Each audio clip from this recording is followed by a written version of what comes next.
Le début de l'escalade en Ukraine. Hier, les États-Unis et l'Allemagne ont acté l'envoi de chars lourds à Kiev. 31 Abrams pour Washington, 14 Léopard 2 pour Berlin.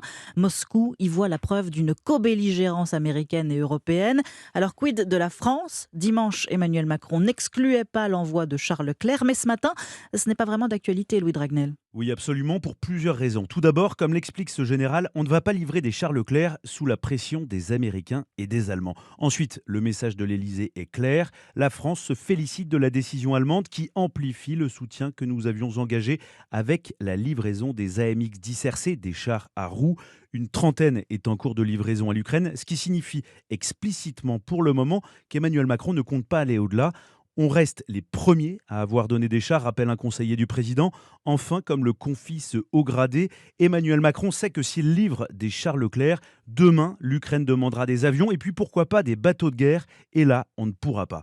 Pour terminer, l'enjeu est surtout de préserver le petit stock de chars Leclerc en dotation dans les armées. On en compte 202 pour éviter d'affaiblir les capacités françaises dans une guerre où l'on sait par définition que le matériel envoyé ne reviendra pas. Louis Dragnel, chef du service politique d'Europe